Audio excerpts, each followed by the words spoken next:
Hello, everybody! Welcome to the show.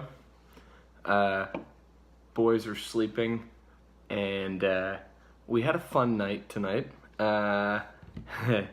So, all of a sudden, I was in one room with Raylan, Molly was in the other room, and then in the transition of one kid coming from one room to the next, they disappeared. We lost a child. And we thought he was being silly, and we went all through the house, and we're like looking everywhere, and it was crazy.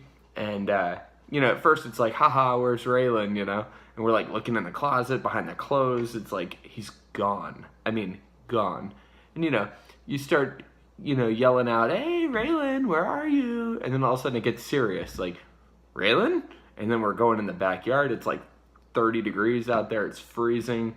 We're like, where is our kid? So it was a big scare. Finally, we're like running around the house. I'm like, do we need to call the police? Like, how did this even happen? This is crazy. And right when I said, maybe do we need to call the police? He heard me say that. And we always talk about the police and how they put bad people in jail sometimes, but and that perked his ears up, and he called out from the hiding place. And so we found him, and he was just hiding. He's a really good hider, apparently. So it was super scary, but I feel like every parent has had one of those at some point with their kid. Every parent loses a kid, right? But so it wasn't going to be a beer night, and now the kids are asleep, and my wife and I are both like, holy smokes, we are a little tense. And I thought, let's just unwind with my beer community out there, and then I'll go watch some frivolous show like, well, I won't give you any examples, but there are some bad shows that we watch, and some very good ones. In fact, Mindhunter, if you guys haven't seen that, Netflix original, great show. We're like 4 or 5 episodes in. It's about an FBI guy and like getting into the minds of serial killers. Super cool. So that's all the pre-talk I'm going to give you. This is an exciting beer because Alvarado Street has put out Mai Tai PA. Mai Tai PA. I don't know what PA. Mai Tai PA for many different batches. Excuse me. And this one, all new can art, looks amazing. It is, like, honestly, this is one of the most beautiful cans I have ever seen. The shine, and you don't necessarily see it on camera, but it's beautiful. So I knew this might be different, and sure enough, it is. This is apparently the Mai Tai PA Double Dry Hopped Edition. Double Dry Hopped Edition. So loads of hops going into this thing.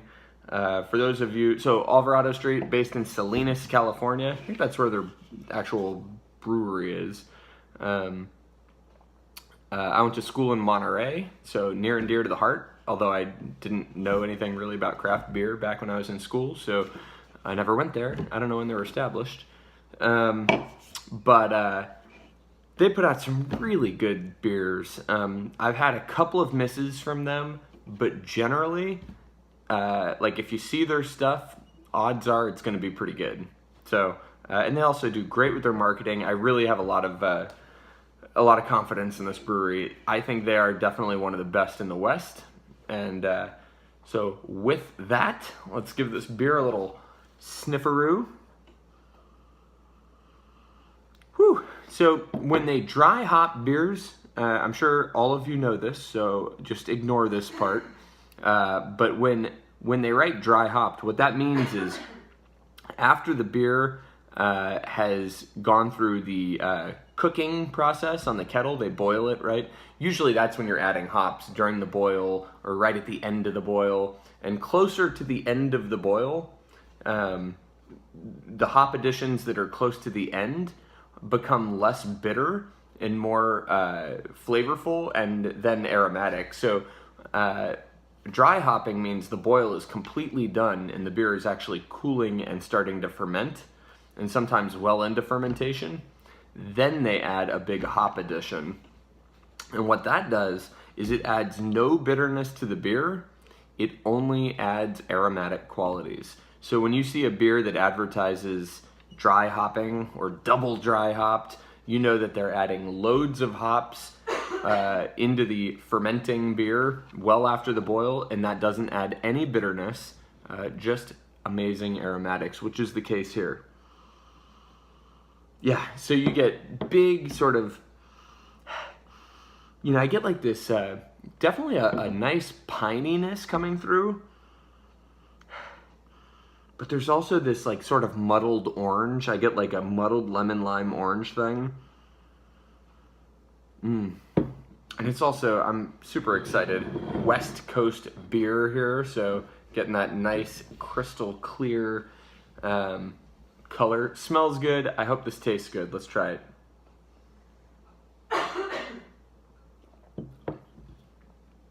Yeah, it's good. Really flavorful, great bitterness.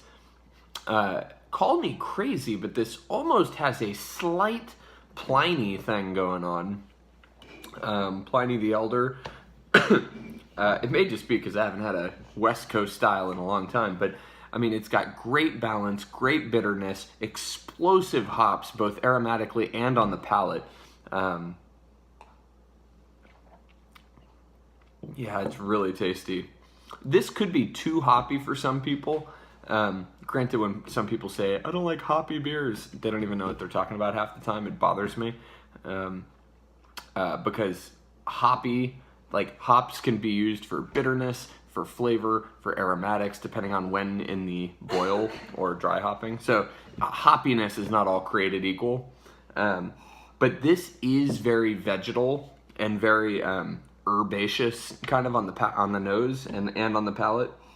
So, I mean, this is, don't get me wrong, this is an extremely hoppy beer. And so if you try this and you don't like it, you may not in fact like hoppy beers. What